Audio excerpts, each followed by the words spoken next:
GST में, sorry income tax में अभी एक नया सेक्शन आया है, TDS on business perquisite.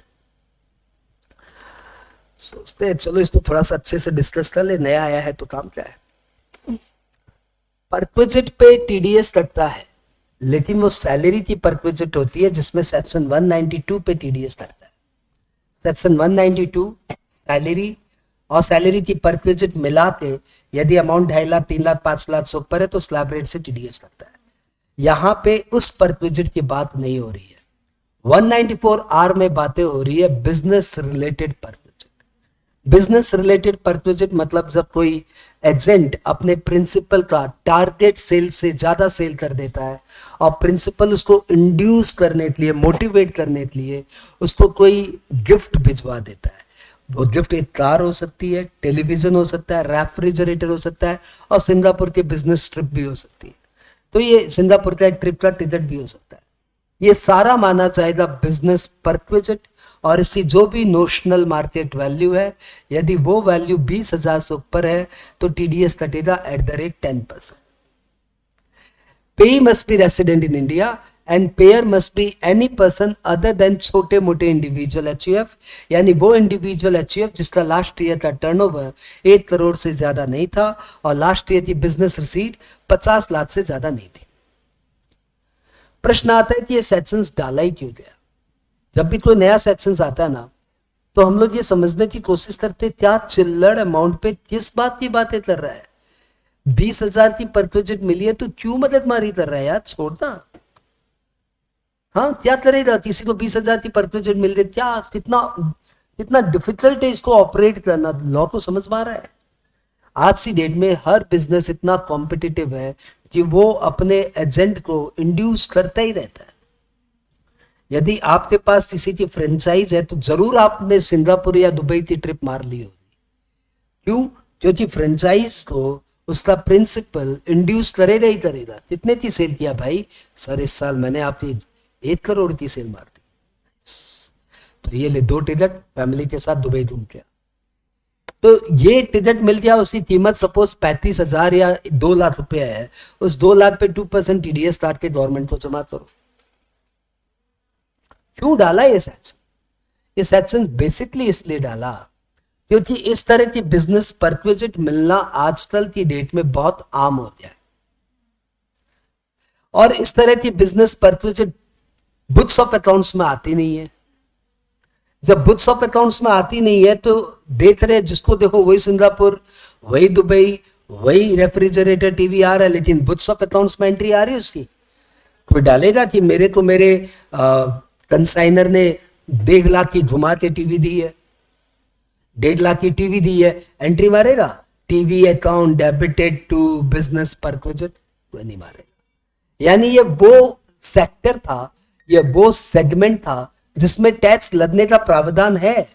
Section 28 कहता है कि any perquisite from business will be taxable as PGBP income, लेकिन प्रैक्टिकली ऐसी जितनी भी इनकम मिलती है ना उसमें कोई टीडीएस कटता ही नहीं है, तो कोई बुक्स में रिकॉर्ड करता ही नहीं है, तो किसी की भी पेई का ये इनकम दिखाया ही नहीं जाता। यानी पूरा सेगमेंट है जो इनकम है लेकिन टैक्स नहीं आ रहा है। तो डिपार्टमेंट ने क्या चालाकी की, बोला पेयर तो देता ही है और पेयर उसको अपने बुक्स में दिखाता है क्योंकि उसको तो एक्सपेंडिचर क्लेम करना है। पेयर अपने बुक्स में दिखाता है, उसको उस पर एक्सपेंडिचर क्लेम करना है, तो क्यों ना पेयर को ड्यूटी बाउंडेड कर दो कि तुम टीडीएस काटो और टीडीएस काट के गवर्नमेंट को जमा करो। अब पेयर यदि टीडीएस काट के गवर्नमेंट को जमा कर दिया तो पेई की इनकम अपने आप ट्रैक हो जाएगी और पे आर्ग्यूमेंट भी करता रहेगा तो 10% टैक्स तो आएगा। आर्ग्यूमेंट तो है वो क्या करेगा और 10% टैक्स अपने पास एडवांस में आ गया। और इस तरह की बिजनेस परक्विजिट बहुत दी जा रही है, मामूली भी परक्विजिट दी जा रही है तो क्यों छोड़े, उस पर भी टैक्स लेंगे। अब मामूली परक्विजिट एक सिंपल सा एक रेफ्रिजरेटर दिया 22,000 का, हाँ तो ठीक है टीडीएस आ तो एक पूरा सेगमेंट जो अकाउंटेड फॉर ही नहीं था 194R आने से टैक्सेबल हो गया। ठीक है, ये उसका हुआ एक पहलू सुनते जाओ, यदि इंजॉय करते हो तो टैक्स। दूसरा इन्होंने क्या चालाकी की कि जब इस तरह के एक्सपेंडिचर्स आप करते हो तो आप उसको बुक्स में मैनिपुलेट करके दिखा दो। ध्यान से सुनना बच्चों, थोड़ी उंदी बात है, हर एक के तो समझ में नहीं आएगी। जब आप इस तरीके के एक्सपेंडिचर्स करते हो तो आप उसको बुक्स में मैनिपुलेट करते हो। मैनिपुलेट कैसे करते हो? जैसे सपोज आपने किसी को इंसेंटिव के नाम पे 50,000 का टेलीविजन दिया, हाँ, तो आप उसको बुक्स में दिखाएंगे क्या? एडवर्टीजमेंट या मार्केटिंग एक्सपेंडिचर। अब बेचारा ऑडिटर आया खोदने, बोला मार्केटिंग एक्सपेंडिचर है, किया होगा, लास्ट ईयर भी 40 लाख का किया था, इस साल भी 42 लाख का किया है, सीम्स रीजनेबल। ऑडिटर ने छानबीन नहीं की। आईटी डिपार्टमेंट में जब आपने 42 लाख का मार्केटिंग एक्सपेंडिचर क्लेम किया तो आईटी डिपार्टमेंट आपसे स्क्रूटनी में पूछा कैसा मार्केटिंग एक्सपेंडिचर, थोड़ा बिल दिखाइए, थोड़ा बिल लेकर आइएगा मार्केटिंग एक्सपेंडिचर का। जब मार्केटिंग एक्सपेंडिचर का उसने 42 लाख का एक्सप्लेनेशन लाया तो उसमें मालूम पड़ा रेफ्रिजरेटर खरीदा हुआ है, टीवी खरीदा हुआ है, और फलाना खरीदा हुआ है, मिक्सर खरीदा हुआ है, ये खरीदा हुआ है। डिपार्टमेंट ने पूछा आप कपड़े के व्यापारी हो, आप ये टीवी, रेफ्रिजरेटर, मिक्सर विक्सर क्या क्या खरीद लिए, क्यों, and how it has been shown in the marketing expenditure? तो बोला सर ये सारे खर्चे है ना, मैंने मतलब मेरे जो बायर है ना, जो मेरे डिस्ट्रीब्यूटर्स है अलग अलग शहरों में, मैं उनको गिफ्ट किया था। बोला अच्छा, तो इस पे टीडीएस काटा आपने? तो टीडीएस नहीं काटा तो आपको पेनल्टी, आपका 30% एक्सपेंडिचर डिसअलाउड, आपको पर इंटरेस्ट। अब ये जो गिफ्ट देता है, जो इसका ट्रेडिशन, इसको देना ही पड़ेगा, नहीं तो धंधा नहीं चलेगा। अब ये जो गिफ्ट देता है ना, ये इसको बुक्स में एंट्री कर, टीडीएस काटेगा। टीडीएस काटते गवर्नमेंट को ठीक एकदम अपेरेंटली मालूम पड़ जाएगा कि तूने इतने का गिफ्ट दिया है। हाँ, अब मेन मुद्दे की बात, ये जो गिफ्ट देते हैं ना, इसका जीएसटी में आईटीसी नहीं मिलता। Whatever item you have given as gift or sample, उसका आपको जीएसटी में आईटीसी नहीं मिलता। तो मैंने देखा कि इस साल आपने 194R में कोई 70,000 का टीडीएस काटा है। 70,000 का टीडीएस काटा है, मतलब 10% की रेट से, मतलब आपने 7 लाख रुपए के गिफ्ट दिए। मैं बोलूंगा वो 7 लाख रुपए के गिफ्ट के मुझे बिल दिखाइए जो आपने दिए, या अब मैं तो दिखाइए कि आपने इसका जीएसटी क्लेम किया है कि नहीं किया है। वो आप तो जीएसटी क्लेम करके बैठो, क्योंकि जीएसटी में तो हमारी आदत है क्या, जितना B2B है सब क्लेम कर लो, और जीएसटी में तुमने आईटीसी क्लेम कर लिया इसका। जीएसटी में इसका आईटीसी डिनाइड है, सेक्शन 17 सबसेक्शन 5, और उसका आईटीसी क्लेम कर लिया तो हम वहां पे तुम्हें पेनल्टी लगाएंगे। एक तीर दो निशाने, दो तरफ फर्जीवाड़ा चल रहा था। गिफ्ट दिए जा रहे हो, आईटीसी लिए जा रहे हो। अरे आईटीसी नहीं ले सकते भाई, छुपा के बिल, किसको पता मेरा जीएसटीआर 2A में है, मैंने आईटीसी क्लेम कर लिया। और उधर रेसिपिएंट गिफ्ट लिए जा रहा है, इनकम में दिखाई नहीं रहा है। लाया टीवी, ला के घर में बीवी तो दिखा दे, कहा मैंने टीवी मिली, और टीवी दिखा दिया घर में, टाबरो देखो पापा के लायो, टीवी लायो देखो। अरे टीवी लाया, तुमको 1.5 लाख की टीवी मिली है, तुम गिफ्ट ने इनकम नहीं दिखा रहे हो, उसको बिजनेस रिलेटेड गिफ्ट है। अब टीडीएस कटने के साथ दोनों पकड़े जाएंगे। पेयर जो गिफ्ट दे रहा है उसका जीएसटी रिवर्ट हो जाएगा, आईटीसी रिवर्ट हो जाएगा, और पेई जो इनकम नहीं दिखा रहा उसकी इनकम मानी जाएंगी। इसको कहते हैं एक तीर, समझ गए ना, एक तीर दो निशाने। अब 194R की महत्ता सब समझ रहे कि 20,000 जैसा पेटी अमाउंट यहां पे क्यों रहा जाए।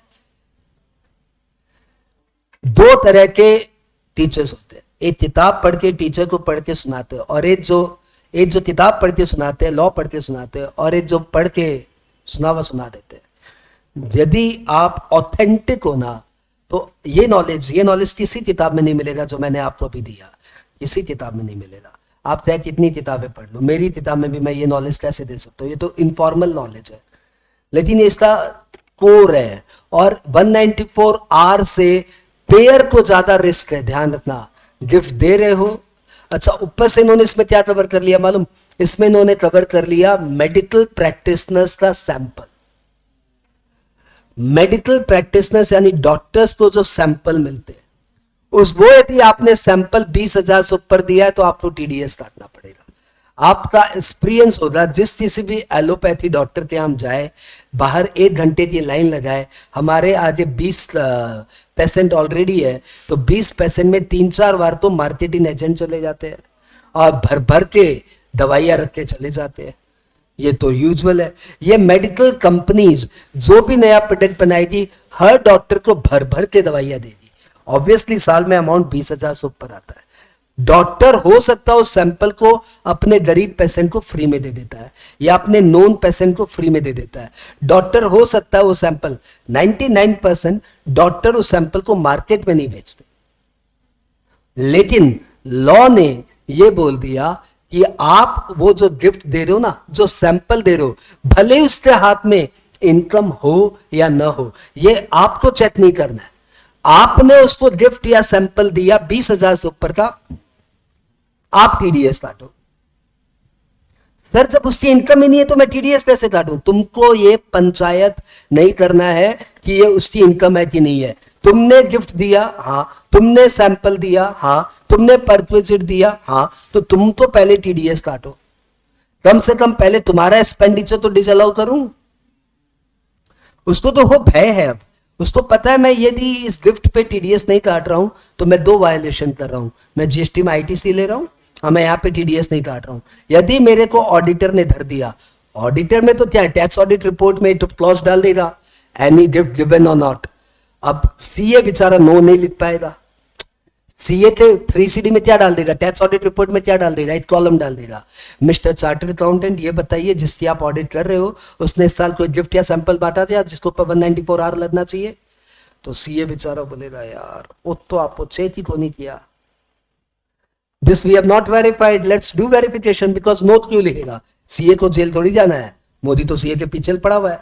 तो बेचारा सीए बोलेगा रुक जाओ यार, बिना चेक के मैं साइन नहीं करूंगा, क्योंकि बिना चेक के साइन किए तो सीए भी इन्वॉल्व इन टैक्स इवेशन मान लिया जाएगा और खतरे में पड़ेगा। तो फिर सीए बेचारा चेक करेगा, चेक करके रिपोर्ट करेगा, रिपोर्ट करेगा तो क्लाइंट फंसेगा। सब मिला के क्लाइंट का प्रॉब्लम। अच्छा तो सैंपल जो डॉक्टर को दिया तो मेडिकल कंपनी फंसी, इतना सैंपल बांट रहे हो, जीएसटी रिवर्ट करो। और डॉक्टर भाई साहब से पूछा जाएगा सर जी 4 लाख का इस साल आपको सैंपल मिला है, अलग अलग मेडिकल कंपनी ने हमें 194R में बताया है कि उन्होंने आपको 35,000, 30,000, 50,000, 22,000 इतने का मेडिसिन सैंपल किया, एक्सप्लेनेशन दीजिए। अब मेडिकल प्रैक्टिशनर्स भी समझ जाएंगे कि वो जो दवाइयां लिख रहे हैं, इंड्यूस कर रहे हैं मेडिसिन, हाई वैल्यू की मेडिसिन को, उनको पर भी कोड ऑफ एथिक्स लगाया जा सकता है बाय द मेडिकल डिपार्टमेंट। खैर वो टैक्स के दायरे में नहीं आता, वो हमारे एम्स वाले समझेंगे, हमें नहीं समझना है, ठीक है। लेकिन कम से कम जीएसटी और इनकम टैक्स वाला तो दोहरा प्रहार है ही, और डॉक्टर्स के ऊपर क्या प्रहार होगा ये आने वाले सालों में मालूम पड़ेगा। लेकिन उन्होंने इसे चला के बोला है डॉक्टर्स को पैसे ना आएगा। ध्यान रखना, ये जो यूट्यूब में जो अनपैक वाले वीडियोस आपने देखा होगा, अनपैक, ऑब्वियसली कंपनी जिनको ये पैकेट देती है बोलता है थोड़ा सा बता दीजिएगा, आपके तो 40 लाख सब्सक्राइबर है, और ये वो पैकेट उनको गिफ्ट कर दिया जाता है और वो अनपैक करके दिखाते हैं कि आज मैंने ये खरीदा, कुछ नहीं खरीदा, फ्री में लिया है, आज मैंने खरीदा, इसमें ये मिला, वो मिला, वो मिला, ये सब उसके हाथ में गिफ्ट माना जाएगा, इनकम माना जाएगा, उसके हाथ में टैक्सेबल। तो there is a beautiful section 194R, मुझे नहीं पता एग्जाम में कितने ब्यूटिफिकेशन से पूछेगा, लेकिन मैं एक बार आपको सिस्टमैटिकली बता दूं 194R it is applicable to all payer who are not it is applicable to all payer other than individual or HUF whose last year turnover has not exceeded 1 CR or gross receipt has not exceeded 50 lakh. The payee must be the resident who has received business perquisite, मतलब उसको business या profession से उसको कोई perquisite मिली है। Exempted selling 20,000 तक की perquisite है तो नो टीडीएस, 20,000 से ऊपर हुई तो पूरे अमाउंट पे टीडीएस लगेगा। एंड टाइम जब भी आपको गिफ्ट मिलेगा, जब भी आप वो गिफ्ट उसे देते हो तब आपको टीडीएस काटने का है। और रेट 10%। हेल्थ एजुकेशन से अलग से नहीं जुड़ेगी, सिर्फ 10% ही टीडीएस लगेगा। ठीक है, तो आप गिफ्ट दो और टीडीएस उसके बिहाफ में गवर्नमेंट में जमा कर दो। तो सर मैंने तो उसको गिफ्ट दिया है, मैं उसका टीडीएस कैसे लूं? मैंने तो उसको गिफ्ट दिया है, मैं उसको कोई पेमेंट करूं तो मैं उससे टीडीएस ले लूं ना। सर नहीं समझा। सर एक बार समझाइए मुझे, ये सपोज ये पाठक है ना, ये है डॉक्टर पाठक, हाँ, और ये एलोपैथी डॉक्टर पाठक है। हाँ, मैं हूं एक मेडिकल कंपनी, मैं इसको 60,000 की मेडिसिन गिफ्ट दे रहा हूं साल भर में, साल भर का एग्रीगेट 60,000 की मेडिसिन गिफ्ट किया। तो मेरे ऊपर गवर्नमेंट ने क्या फाउंडेशन डाला कि आप टीडीएस काटिए। मैंने बोला टीडीएस कैसे काटूं सर? नहीं समझा, टीडीएस कैसे काटूं? बोला मतलब 60,000 का गिफ्ट दिया ना, तो 6,000 का टीडीएस जमा करो। बोला सर मैंने उसको कोई पेमेंट थोड़ी किया है, समझो, प्रैक्टिकल समझो, मैंने उसको कोई पेमेंट थोड़ी किया जिसमें 6,000 काट लूं। वो डॉक्टर साहब है, वो मेरे से मांगने थोड़ी आते हैं फ्री गिफ्ट दीजिए, मुझे सैंपल दीजिए, दवाइयां दीजिए। वो तो अपना चैम्बर में बिजी आदमी है, मैं 1 घंटा लाइन लगाता हूं तब जाता हूं, उसका असिस्टेंट मुझे भीतर जाने देता है। मैंने उनको 60,000 का गिफ्ट दिया या एग्री, लेकिन मैं उनका 6,000 का टीडीएस कैसे काटूं? कैसे काटूं? मैं तो उनको कोई पेमेंट नहीं कर रहा कि जिससे टीडीएस काट दूं। तो गवर्नमेंट बोलेगा फिर गिफ्ट काय तो दे रहा है? जब तुम काट नहीं सकता टीडीएस, तुझे पता है ना 194 में कैश हो या काइंड हो, वैल्यू ऑफ परक्विजिट 20,000 से ऊपर होगी तो 10% टीडीएस कटेगा। जा उस डॉक्टर से 6,000 रुपया लेते आ और मुझे जमा कर।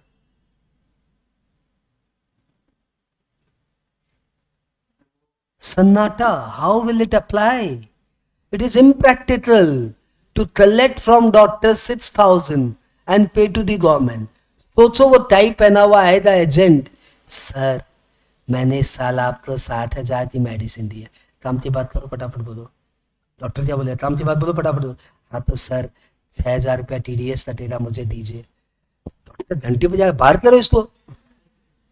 या पूरी लाइन लगा के लोग खड़े मुझे पैसे देने के लिए, और ये लाइन तोड़ के बीच में आया है पैसा लेने के लिए। I don't know how will it operate, ये कैसे ऑपरेट होगा, ये तो भैया गवर्नमेंट धीरे धीरे नोटिफाई करेगा। लेकिन राइट नाउ तो इसका कंसिक्वेंस यही है कि वो टाई पहना हुआ सेल्समैन आएगा, डॉक्टर साहब को एक मेल करेगा कि डॉक्टर साहब मैंने आपको 60,000 की गिफ्ट दिया है, सैंपल मेडिसिन दिया है, तो मेरा 6,000 रुपया का टीडीएस बनता है, आप जमा कर दीजिए। तो डॉक्टर क्या बोलेगा? भाई ये सैंपल तुम अपने पास रख, सैंपल मेरे तो नहीं चाहिए। ये तो ऐसे मेरे यहाँ भीड़ कर देता है, तुम लोग लाइन तोड़ तोड़ के बीच में आता है, कुछ नहीं चाहिए, हटाओ यहाँ से, कुछ नहीं चाहिए। तो ठीक है सर, अब आप मेडिसिन सैंपल लेना बंद करिए, बहुत घोर धंधा आप लोग का ये, बंद करिए सर। तो कैसे ऑपरेट करिए? अपनी जेब से दो टीडीएस, बांटो ना, तो जेब से टीडीएस दो, या तो डॉक्टर से लेते दो या फिर अपनी जेब से दो, मुझे क्या मतलब है, गवर्नमेंट के पास 6,000 रुपया टीडीएस आना चाहिए। कुछ नहीं आने वाला, सब बंद हो जाएगा। आ रहा है ना तुम्हारे कंज्यूमर के ऊपर, देखा जाएगा क्या होगा।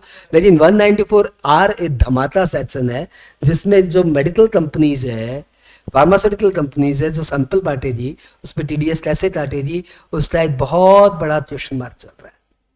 लेकिन टीडीएस कटेगा, ये लॉ ने बोला है।